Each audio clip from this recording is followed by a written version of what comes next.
Magandang araw po sa inyong lahat. Kamusta na po kayo? Ay nako, ilang tulog na lang, magbe-Biyernes na naman. Isang tulog na lang, thank God it's Friday. So malapit na po yan, malapit na tayong magpahinga. So kaunti na lang pong kayod at pahinga na. Well, ngayon naman po, bago tayo mag-spokes hour muli, nagpapasalamat po ako sa inyong pagtanggap doon sa aking eksplanasyon na hindi po talaga ako kahit kailan naghimasok sa kaso ni Tatay Digong sa ICC. Bakit po? Kasi po, ako nga po yung kauna-unahang Asian na na-admit bilang ICC List Counsel. At pinangangalagaan ko po yan, kaya sumusunod po ako sa mga ethical requirements. Now, sa totoo lang po, yung mga rules of legal ethics, mas stricto ang Pilipinas.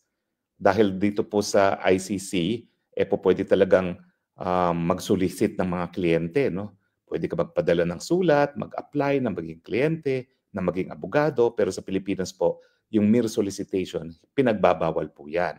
So in that sense, mas mataas po ang ating legal standards. Pero dahil ako naman po ay abogado rin sa Pilipinas, ang sinusunod ko, yung mas mataas na legal standards. So sana po naintindihan nyo kung bakit ni minsan hindi po ako naghimasok dyan sa ICC.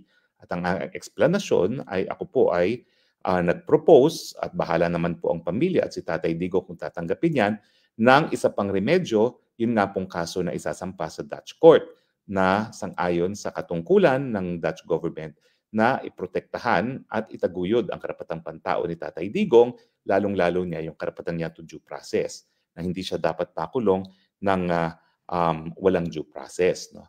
At estado naman po niyan, hinahayaan ko na po ang pamilya mag-decide. Ang huling sinabi ni VP Sara ay one step at a time. No? At ako naman po ay siyempre sumusunod kay VP Sara. Kailan ba naman po ako sumuway kay VP Sara? Sumunod nga ako sa kanya sa unit team. Ako lang yung tao sa buong Duterte team na sumunod sa kanya. Pero ang sabi ko naman, ba't hindi ako susunod kay VP Sara? Siya leader ko, kinakailangan pagkatiwalaan ko siya. Okay? Ngayon lang po ako talaga na medyo nagkakaroon ng distansya kay VP Sara pagdating doon sa pagkakaibigan niya kay Amy Marcos. Rinirespeto ko po na yung pagkakaibigan niya kay Amy Marcos, personal niyang decision yan, pero hindi naman ibig sabihin na palibasa kaibigan niya si Amy Marcos, kakaibiganin ko rin. So naniniwala pa rin po ako na do not trust the Marcos anymore. Okay? So hindi po nagbabagong paninindigan ko dyan. No to Marcos forever. At talaga namang sinabi rin ni VP Sara yan nung minsan. Kaya lang yung pagkakaibigan nila, sa kanya na yon. Hindi natin pwedeng paghimasukan yan. Pero ako po, hindi pa rin ako magtitiwala sa mga Marcos. Now, bakit ko pinangangalagaan po ang aking pagiging IC List Counsel? Kasi po, naniniwala pa rin ako na importante na magkaroon ng isang hukuman na kapag hindi po gumagana ang mga lokal na hukuman, ay siya magbibigay ng katarungan sa mga biktima ng pinakakarumal-dumal na krimen na gagawin dito sa planetang Earth. At naniniwala po ako na ang pinakamalaking banta sa pagtutuloy ng buhay ng ICC ay yung pagpilitan ng ICC na duminig ng kaso gayong meron naman po mga lokal na hukuman na bukas at gumagana. At yan nga po nangyari sa Pilipinas kung bakit ako na po siguro yung numero uno na naglabi para maging miyembro tayo ng ICC. Ako rin ang nag-deliver po ng talumpati sa ICC Assembly of State Parties sa United Nations sa New York na nagsasabi na kung magpapatuloy kayo na imbestigahan si Tatay Digong, lalabas at lalabas kami sa Rome Statute na nangyari nga dahil pinagpatuloy yung investigasyon labang kay Tatay Digong na hindi naman po dapat dahil gumagana nga ang mga hukuman. Ang paninindigan naman po ni Tatay Digong, bukas po ang lokal na hukuman, tayo isang soberenyong bansa, isang independenteng bansa. Kaya ang importante kung mayroong mga sa tingin nila na sila po ay nalabag ang kanilang karapatan, lalong-lalo na karapatang mabuhay, isang pa lang po ang kaso sa Pilipinas at haharapin naman po yan ni Tatay Digong. Di ba po, nung minsan, dinimanda na siya ni Franz Castro. Hinarap naman po niya at yan naman po ay na-dismiss. So wala pong balakid para sa kahit sino na gustong idemanda si Tatay Digong for murder na sa Pilipinas po magdemanda. At yan naman po ay alinsunod na rin sa nakasaad sa Rome Statute na talaga naman pong ang ICC ay hindi po siya court of first instance. Siya po ay court of last resort na ang talagang court of first instance ay mga lokal na hukuman pa rin. Now, kaya nga po ngayon, dahil hindi naman po ako naghihimasok sa kaso ng ICC, importante naman po na bilang kauna-unahang Pilipino na kinilala ng ICC as a list counsel, kauna-unahang Asian nga po, i-guide ko naman kayo, mga nagmamahal kay Tatay Digong, kung ano na ang estado ng mga pangyayari dito sa hukuman. At in fact, makikipag-unayan po tayo sa isang television channel at magkakaroon na tayo ng programa na regular na ipapakita dun sa television channel na yun, no? Kung saan kapag nagsimula na po yung confirmation of charges, yung paglilitis ni Tatay Digong, i-annotate po natin yan, no? Dahil siguro naman po dahil tinuro ko ang international law at ako po talaga ay talagang promotor sa pagiging miyembro ng Pilipinas sa ICC at ako rin po ang nagsabi na bibitiw tayo, meron naman po tayong konti kaalaman dyan sa ICC, bagamat minamaliit po tayo ng mga puti. In any case, so yan po ang gagawin natin ngayon. Simula na po ngayon, ito po ang tatawag na natin dito ay the view from the ICC. Okay? Hindi na po updates dahil ang updates, yung mga pangyayari lang, tuloy pa rin po yan. Kapag meron mga nangyari, updates from The Hague. Pero kapag meron pong explanation sa mga pangyayari, yan po itatawagin natin the view from the ICC dahil yung mga interpretasyon ko naman sa mga pangyayari ay personal ko po yan at yan po yung mga opinion at hindi po yan galing sa abogado ni Tatay Digong dahil ulitin ko po, hindi po ako abogado ni Tatay Digong sa ICC. Kaya nga po, wala rin akong obligasyon na makipagtulungan sa ICC Defense Team, no? Minsan sasabihin ko ang opinion ko, kung ano ang tama, kung anong mali, sa tingin ko lamang, pero syempre, ako'y Pilipino lamang. Depende yan kung sinong paniniwalaan nyo. Pero ako naman, obligasyon ko po bilang nakakaintindi ng international law na ipaliwanag sa inyo ang mga pangyayari. So simulan po natin sa mulat-mula. Okay, ang ICC po itinatag nga dahil dun sa karanasan natin nung pangalawang pandaigdigang digmaan na milyones ng mga Hudyo ang pinatay ng mga Nazi sa Germany, no? At ang naging ninuno ng ICC ay yung Nuremberg Tribunal na tinatawag kung saan sa kauna-unahang pagkakataon ay nagkaroon ng paglilitis laban sa war crimes at sa crimes against humanity. Now, ang war crimes ay yung paglabag ng international humanitarian law, yung pagtatarget sa mga civilian at saka yung pagtatarget sa mga protektadong individual kasama na ang mga manggagamot, ang mga spiritual leaders at yung mga sugatan at mga nag-surrender na. Pinagbabawal din sa batas na umiiral kapag mayroong labanan yung paggamit ng mga means and methods, yung mga armas na nagdadagdag ng superfluous injury and unnecessary suffering. Ano pong kasama dyan? Yung damdam bullets, yung pong lumalaking bala para mag-cause ng matinding pananakit sa katawan ng tao bago patayin ng tao, no?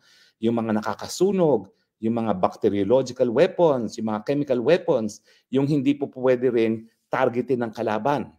Okay? Dahil kinakailangan, isa rin sa mga batas na pinapairal kapag merong labanan is dapat meron talagang yung rules of targeting, tatargetin mo lang yung valid military target, no? Yung may kinalaman para ma-subjugate o mapasuko mo ang kalaban. Pero ang objective po ng giyera, hindi po para patayin ang lahat ng mga sundalo, kundi pasukuin yung kalaban. Well, habang meron pong labanan, mabuti nang merong batas na umiiral, pero sang-ayon din po ako sa mga nagsusulong ng karapatang pantao na dapat talaga i-emphasize natin na bawal pumatay. Pero habang nagpapatayan sa giyera, mas mabuti na meron talagang batas na kinikilala ang lahat. At ang lahat naman po ng bansa sa daigdig kinikilala na batas yung international humanitarian law.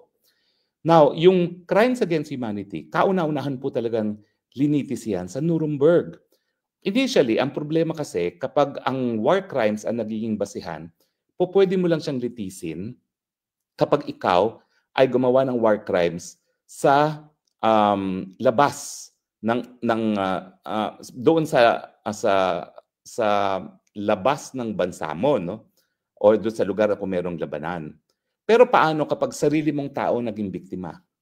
Paano kung sarili mong mga mamamayan ang naging biktima mo? Dahil si Hitler naman, pinadala rin niya sa gas chambers yung mga Hudyo na Aleman. So kung yung a-apply mo yung batas ng mga panahon na yon, hindi po talaga sila masasakop ng war crimes. Pero hindi naman po pwede na palibasa hindi sila mga mapaprosecute for war crimes, palalayain na sila dahil milyon na ang pinatay doon sa World War II. So ang ginawa nila, gumawa ng bagong krimen, crimes against humanity. No? Ito nga ay yung systematic or widespread attack against civilian populations knowing na ang target ay civilian. O tatagalugin ko po. Ito po ay yung pagpatay ng mga lawakan, maramihan, o di naman kaya in a systematic manner, ayon sa isang systematic na plano, na pagpatay ng sibilyan. At alam nila na ang tinatarget ay sibilyan. Kasi kapag ganyan ang krimen, it does not matter kung ano yung nationality ng biktima.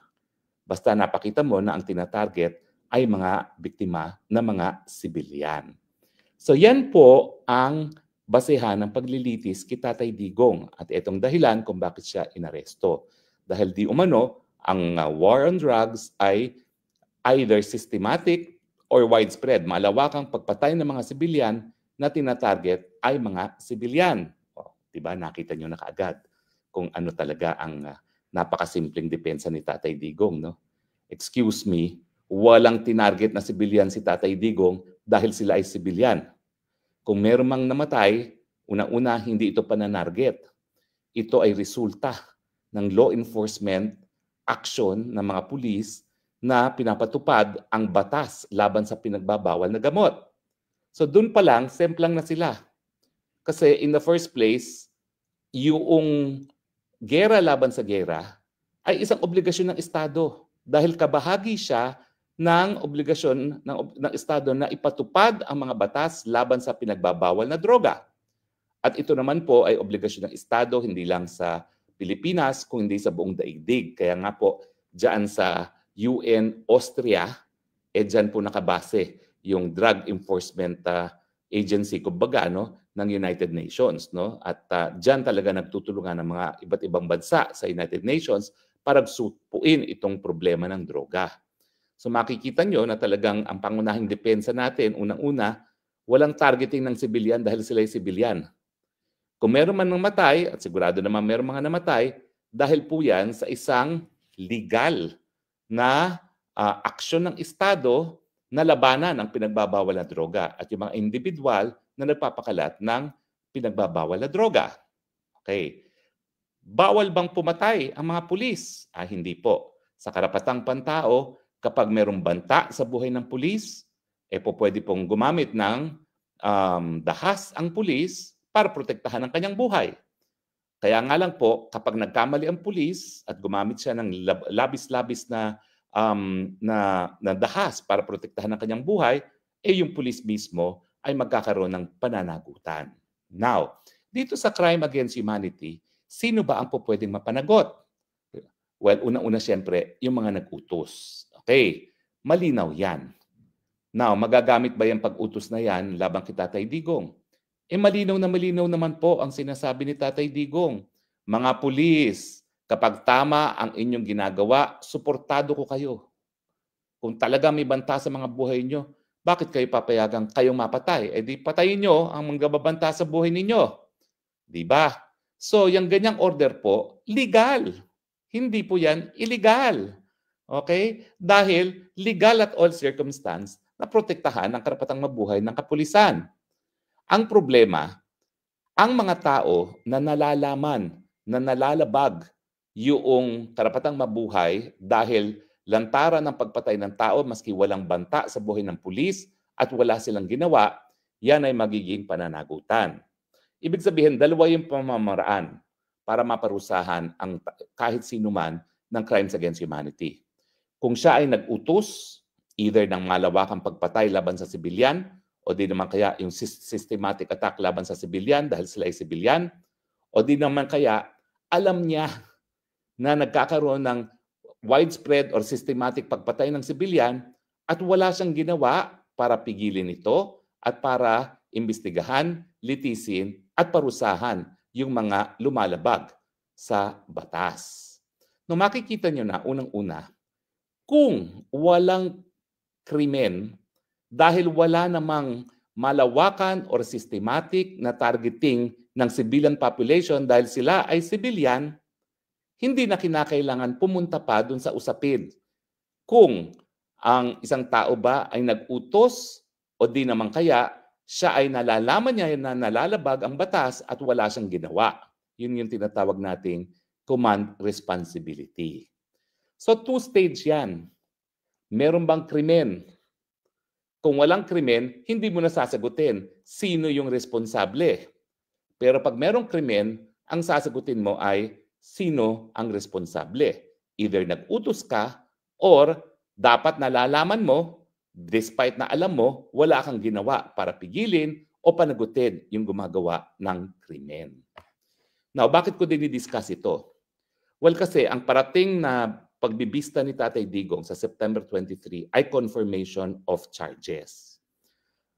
Ano ba ang katumbas ng confirmation of charges? Well, sinabi ko na sa inyo, iba yung sistema ng ICC.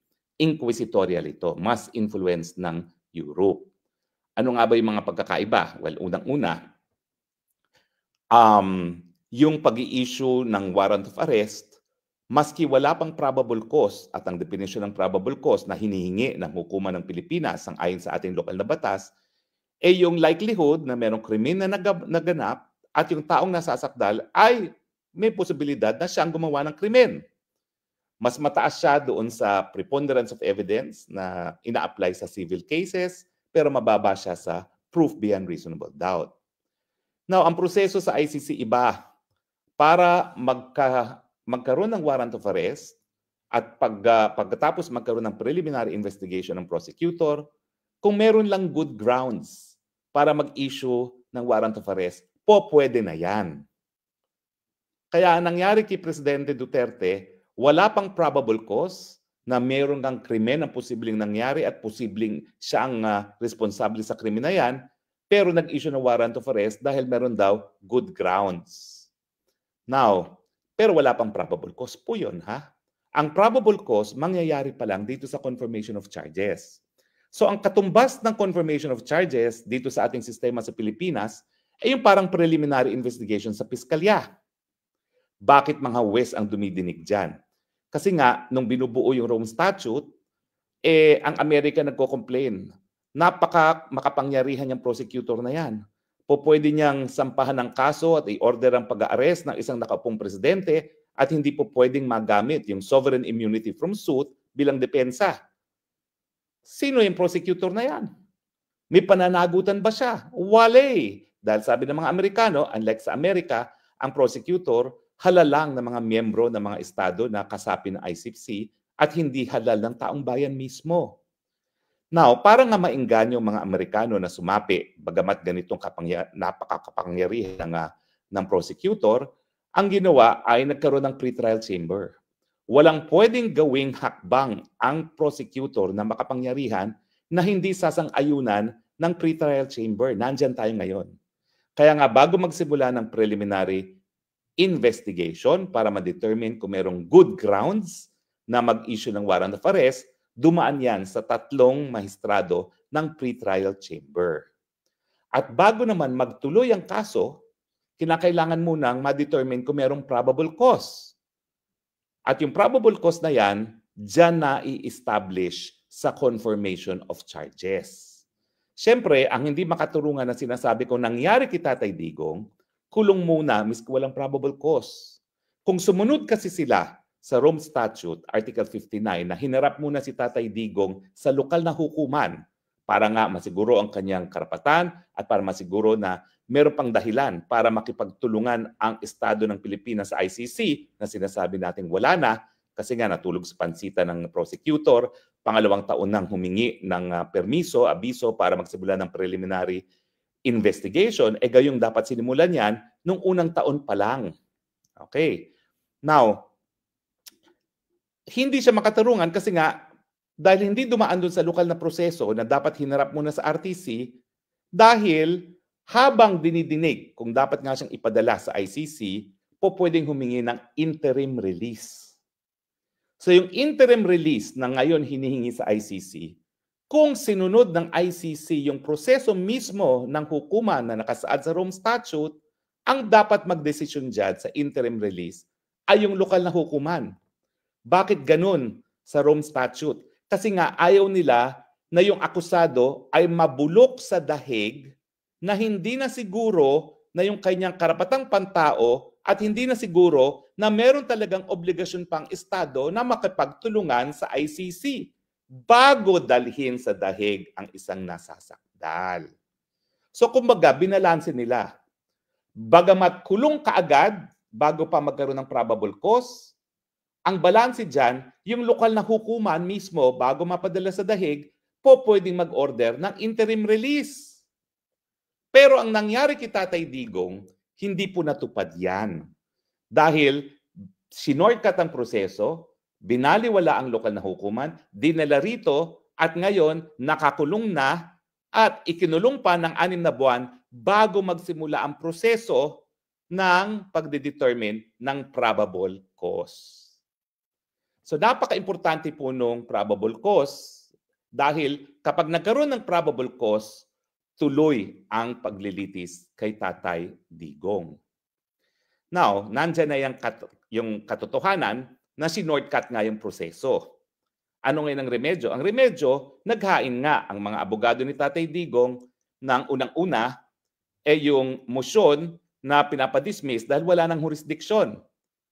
Siguro nagalit sa akin si Kaufman dahil in-emphasize ko, bakit naman kinailangan lumipas ang 50 days bago ka maghain ng isang legal argument?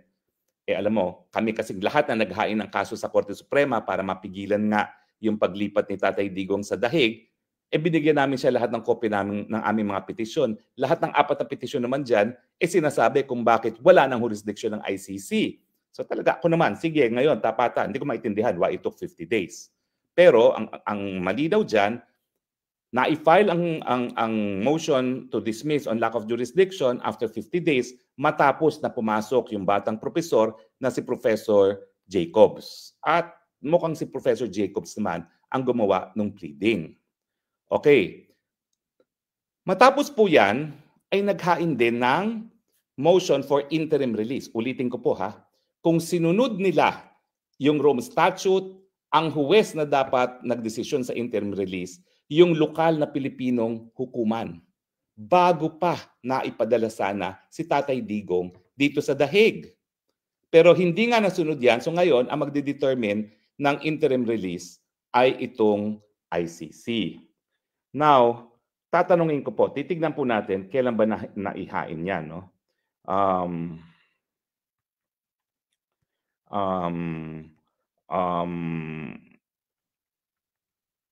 Okay, tignan natin po yung date. Tinanong natin kay Google. Kailan ba yan? Interim release, no? Yes. June 12, 2025. Okay? Isang pa po yan. Si Tatay Digong ay dumating sa kulungan ng March. So March, April, May, June. Okay. So after 3 months, nag-file na ang mga abogado ng interim release sa ICC na. Kasi hindi nga dumaan sa proseso na lokal na hukuman. Ibig sabihin, kung dinaan yan sa lokal na hukuman, chances are, sasabihin ng lokal na hukuman, hindi na siya po pwedeng padala sa dahig dahil wala nang obligasyon makapagtulungan. Dahil nagsimula ang preliminary investigation on the 2nd year matapos tayo maging miyembro, dapat sinampayan on the 1st year. So hindi na magro-rule ang lokal na hukuman sa interim release dahil palalayain si Tatay Digong, mababaliwala yung warrant of arrest ng ICC. Pero dahil hindi nga dumaan yan, dito na dinala. Now, ulitin ko po ha, yung jurisdiction objection na i-file on the 50th day. Meanwhile, from day 1, March 12, until the 50th day, walang kahit anong na-file sa hukuman para mapalaya si Tatay Digong. Ang kauna-unahan ay yung jurisdictional ground on the 50th day. And on the 90th day, on the 3rd month of his detention, nag-file ng interim release. Siyempre, kung ikaw ay nakakulong, gusto mo talagang mapalaya ka agad. At dahil piskal naman si Tatay Digong, siyempre alam niya na kahit anong mangyari, kahit anong hukuman, pwede ka naman as a matter of right na humingi ng temporary kalayaan, haman dinidinig, basta ikaw ay mag-post ng piyansa. At ganyan din naman talaga ang proseso ng ICC. Na kapag binigyan ng interim release, magfa-file ka rin ng piyansa at susunod ka sa mga kondisyones. But it took the lawyers 3 months, 90 days. 50 days to question jurisdiction, 90 days. So ibig sabihin, sa parte ng depensa ni Tatay Digong, ang dalawang remedyong na-file na importante, dismiss, filed on the 50th day, interim release, filed on the 90th day. Anong estado ng dalawa? Ang estado ng dalawa, at ito po'y walang komentaryo, it's a matter of fact. Hiningi ngayon ng defense team ni Tatay Digong na wag muna magdesisyon sa parehong motion. Yung una, para sa jurisdiction, meron pa raw pong inaantay na papeles. At ganun din ang dahilan doon sa interim release. Meron pa pong inaantay na papeles. Ngayon, ang nadesisyonan pa lang ng hukuman, and this is a statement of fact, yung motion for interim release na i-file on the 3rd month na nakakulong na si Tatay Digong, sinang-ayunan ng hukuman yung wag munang desisyonan. Bakit? Ang sabi ng dalawang mahistrado na majority, talaga namang sa Rome Statute, tanging akusado lang ang pupwedeng humiling ng interim release. So kung sasabihin ng akusado na ayaw niyang madesisyonan ang kanyang motion for interim release, pagbibigyan namin yan. At ginarant ang motion. Yung isang dissenting opinion ng judge, ang sabi siyempre, siya humingi. Bakit ngayon ayaw niya magkaroon ng desisyon? Pero nanaigang dalawa versus isa. So pinagbigyan. Anong resulta niyan? Ibig sabihin, hindi madesisyonan ang interim release ni Tatay Digong. And we are now on the 140th day of detention. Wala pang probable cause labang kay Tatay Digong. Wala pang probable cause, 140 days na siyang nakakulong. At yung interim release, hindi madesisyonan, hindi mabibigyan ng desisyon kasi hiningi ng depensa na antayin muna ang isang dokumento bago magdesisyon. To be fair, wala po akong kinalaman sa kaso. But as a lawyer, I can only speculate na yung inaantay nilang papel ay pagpayag ng isang estado na i-host si Tatay Digong while he is on interim release. Kasi nga, saan po dadalhin si Tatay Digong kung hindi siya mananatili dito sa Scheveningen Detention Facility? Unang-una, pwede siyang dalhin sa teritoryo, pero teritoryo lamang ng miyembrong bansa ng ICC. Kaya nga po, kung narinig nyo na pwede siyang madetena sa Pilipinas, hindi po yan totoo dahil hindi na nga po tayo miyembro ng ICC. But, ang posibilidad po kasi dyan, dahil ang Pilipinas ang nag-surrender kay Tatay Digong sa panahon na talagang wala ng jurisdiction ng ICC, sasabihin ng korte, di kinikilala ng Pilipinas ang jurisdiction ng ICC. Kapag ganon, ang desisyon ng ICC, pwede sa Pilipinas talagang magkaroon ng interim release. Ang question nga lang, papayag ba dyan si Marcos Bangag? I don't think so. So sa tingin ko, in fairness, inaantay ng mga abogado ni Tatay Digong yung pagpayag na kahit sinong bansa. At sa ngayon, I can only surmise. Dahil wala po talaga akong alam. Ganun yan po. Kaya wag niyo akong sisisihin sa kahit anong nangyari sa ICC. Talagang hindi ko pinakikialaman. At talaga namang hindi pumapayag si Kaufman na makialam ako sa ICC. Wala po akong alam other than kung anong nasa webpage ng ICC. So ang alam ko, alam nyo rin dahil binabasa nyo sa webpage ng ICC. But to be fair to the defense team, kung wala naman tatanggap kasing bansa, para kika magkaroon ng order ng interim release. Dahil kung wala talagang tatanggap na bansa, bakit pa i-approve o i-grant ang hukuman ng interim release?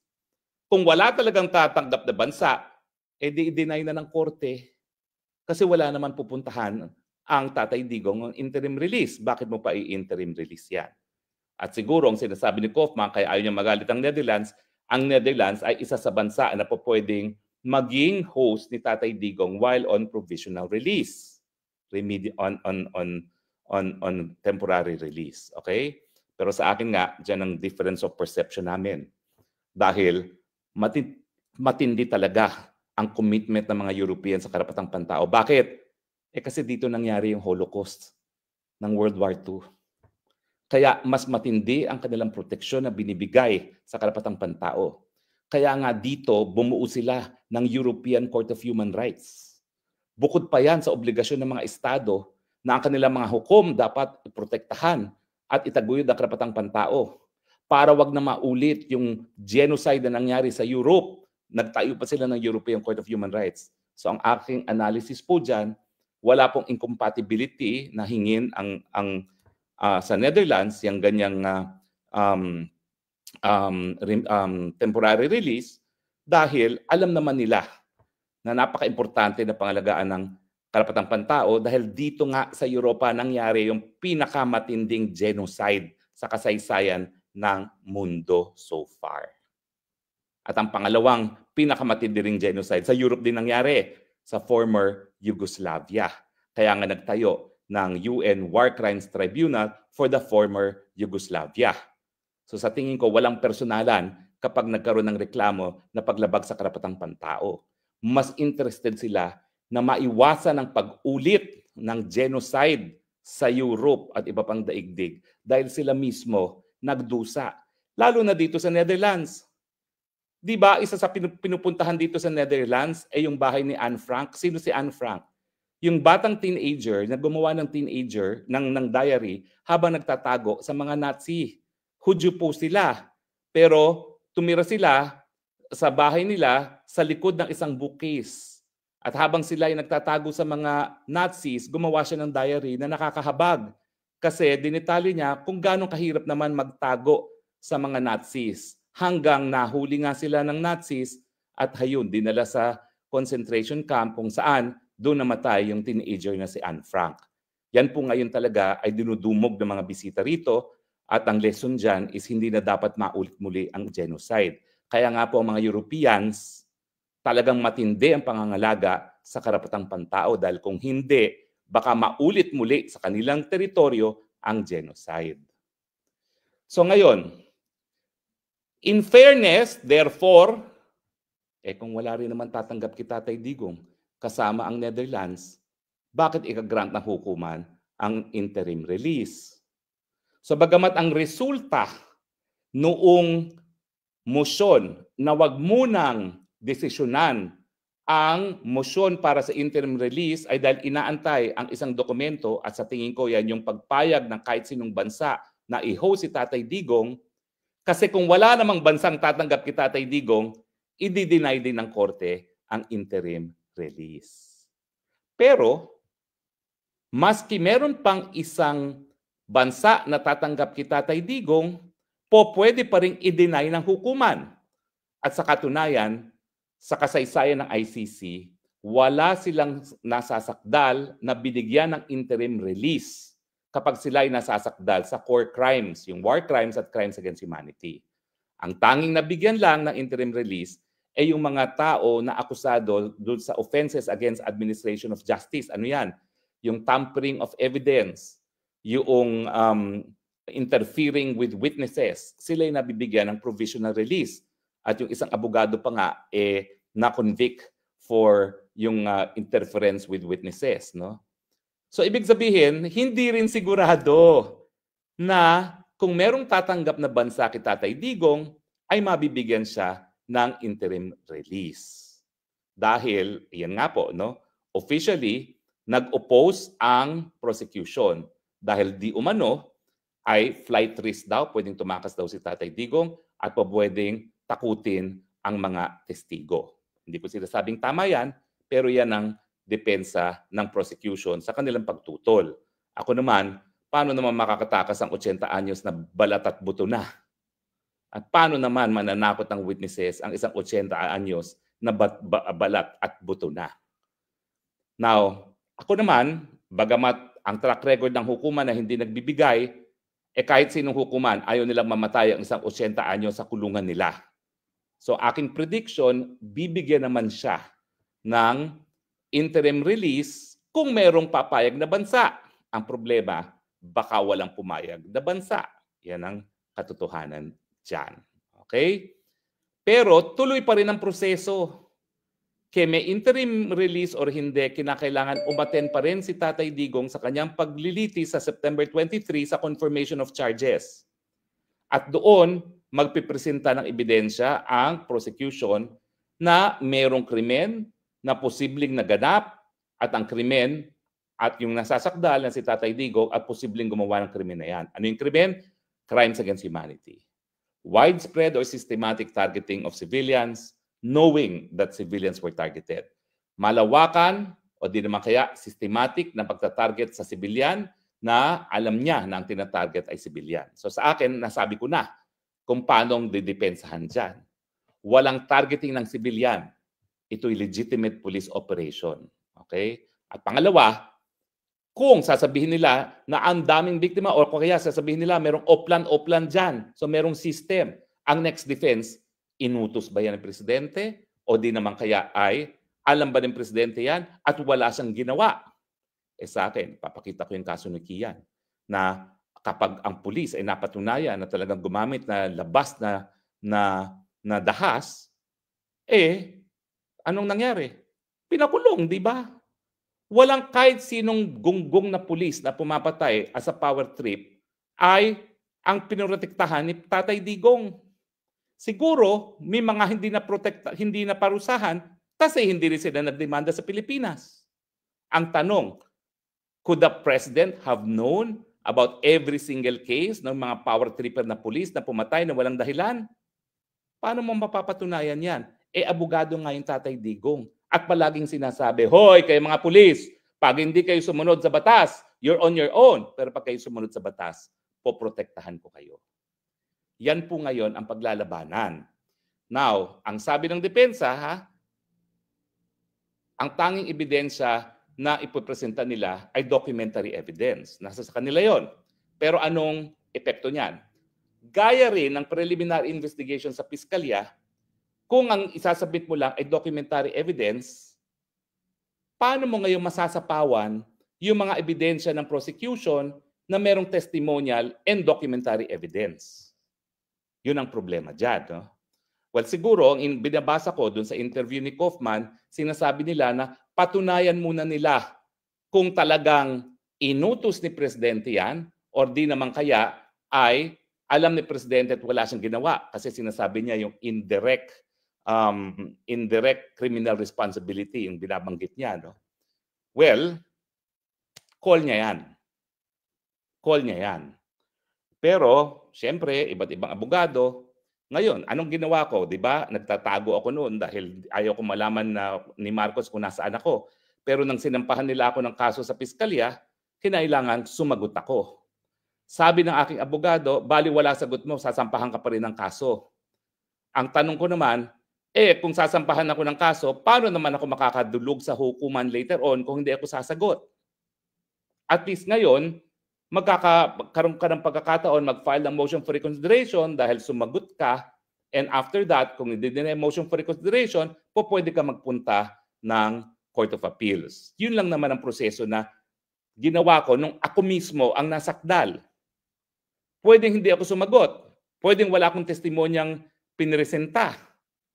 Pero, paano ka naman makakadulog on appeal kung wala kang ebidensyang ipinasok? Sabi naman ng defense, in fairness again, meron silang documentary evidence na isusumite. So meron naman silang ebidensya na ipipresenta para maging basehan ng appeal. Kasi yung desisyon na may probable cause, pwede naman dalhin yan sa appellate chamber. Well and good. At syempre, hindi naman natin alam kung ano yung mga dokumentong yan. No? So again, I have to be fair. Siguro sa assessment ng abogado ni Tatay Digong, sapat-sapat na yung mga documentary evidence na yan. Ang nababahala ako dun sa defense sa kanyang interview, di umano, dahil mukha namang prepared Q&A yun na nilang dalawa ni Alvin and Tourism, no? Ang sinabi niya, ayaw niya kasing ilabas kung sino yung mga testigo na pabor kay Presidente. Ibig sabihin, ayaw niyang ilabas itong mga testigong ito sa level ng confirmation of charges. Kailan niya ilalabas? Sa paglilitis. Diba? Doon niya ilalabas yon kung magkakaroon ng paglilitis. Well, sa akin naman, kung maiiwasan mo yung paglilitis at mapapatunayan mong walang probable cause, ilabas na yan. Di ba? Yun lang sa akin. Hindi po ako naghihimasok, hindi po ako kabahagi ng defense team. Pero in fairness to them, baka naman yung mga documentary evidence na hawak nila sapat-sapat na para patunayan na walang legal na basihan para idawit si Presidente Duterte sa mga pagpapatay nito, o baka naman sapat-sapat na yung mga dokumento na yan para patunayan na walang krimen dahil walang widespread or systematic na pag-atake laban sa mga sibilyan na nalalaman na sibilyan ang mga natatarget. Pero hindi ko po alam yan kasi hindi nga ako involved sa defense. Pero at least kayo, alam ninyo kung anong mangyayari sa Setyembre 23, alam ninyo kung anong estado ng kaso. To summarize, anong estado ng kaso? Nagsampa po ng isang motion para ma-dismiss dahil wala nga jurisdiction ng ICC, pero wala po tayong inaasahang desisyon dahil humingi ang defense team, ang abogado ni Tatay Digong, na wag munang desisyonan yan dahil meron pa silang inaantay. Wala pa pong desisyon dyan doon sa pagtutol o doon sa pagbawi o yung motion na wag munang magdesisyon dyan sa motion to dismiss, bagamat abogado ni Tatay Digong ang nagsampa niyan on the 50th day na pagkakakulong ni Tatay Digong. Hindi natin alam kung ano magiging desisyon ng korte kung i-delay nga yung ruling on jurisdiction. Pero nag-oppose po ang prosecution dahil may karapatan daw ang biktima to certainty at sa mabilis na proseso.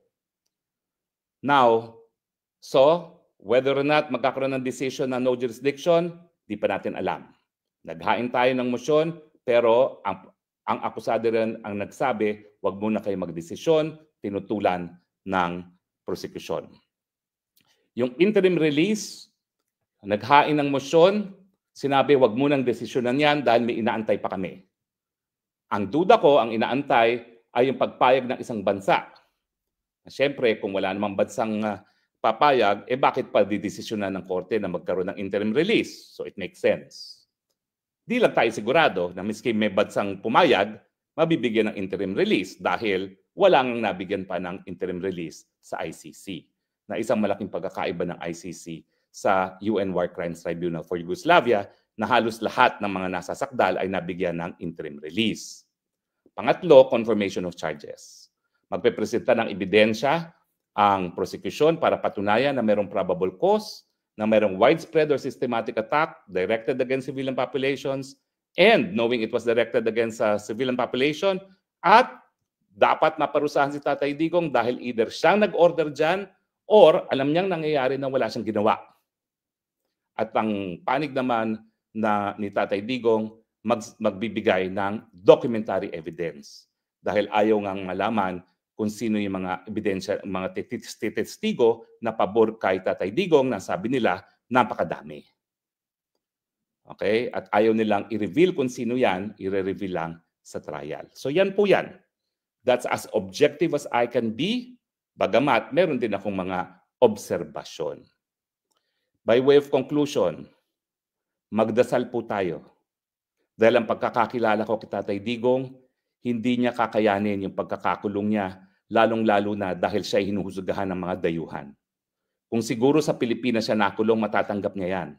Pero talagang yan ay labag sa kanyang buto na dayuhan ang naghuhusga sa mga krimen na di umanong nangyari sa Pilipinas. At dahil kilala ko pa yan Tatay Digong dahil hindi naman ako talaga Digong sa mulat mula, hindi ako taga Davao. Nakilala ko lang siya, Maguindanao Massacre na, no? Ang pagkakaalam ko, hindi niya kaya rin yung buhay na nag-iisa. Importante sa kanya ang kanyang manghamon sa buhay at ngayon nga po, isang linggo nang walang dalaw. Lungkot po ang kalaban ni Tatay Digong. Kaya ipagdasal po natin unang-una na sana magkaroon ng interim release. Sana may bansang pumayag na tanggapin si Tatay Digong. Pagdasal po natin yan. Dahil matindi po ang pagsubok ni Tatay Digong habang siya ay nakakulong dito sa The Hague na sa ngayon po ay hindi man lang nabibisita ng kanyang mahal sa buhay.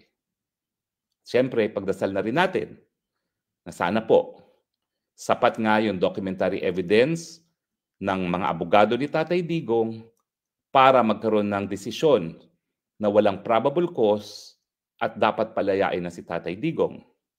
Pagdasal na rin natin na sana po magdesisyon nga ang hukuman na walang jurisdiction. Wala pong imposible sa dasal. Hindi lang po yan nakasalalay sa mga abogado. Minsan po, talagang Panginoon ang siyang maghuhusga. Maraming salamat po sa inyong patuloy na pagtangkilik at magkakaroon po tayo ng susunod na View from the Hague kapag merong nangyari doon sa mga pending na mga motion. Dalawa po yan na nakabinbin, dismissal on basis of lack of jurisdiction at saka interim release at saka pag nagsimula na po ang confirmation of charges. Ito po ang View from the Hague, kauna-unahang View from the Hague. Maraming salamat po sa inyong pagtangkilik. Magandang araw po sa inyong lahat.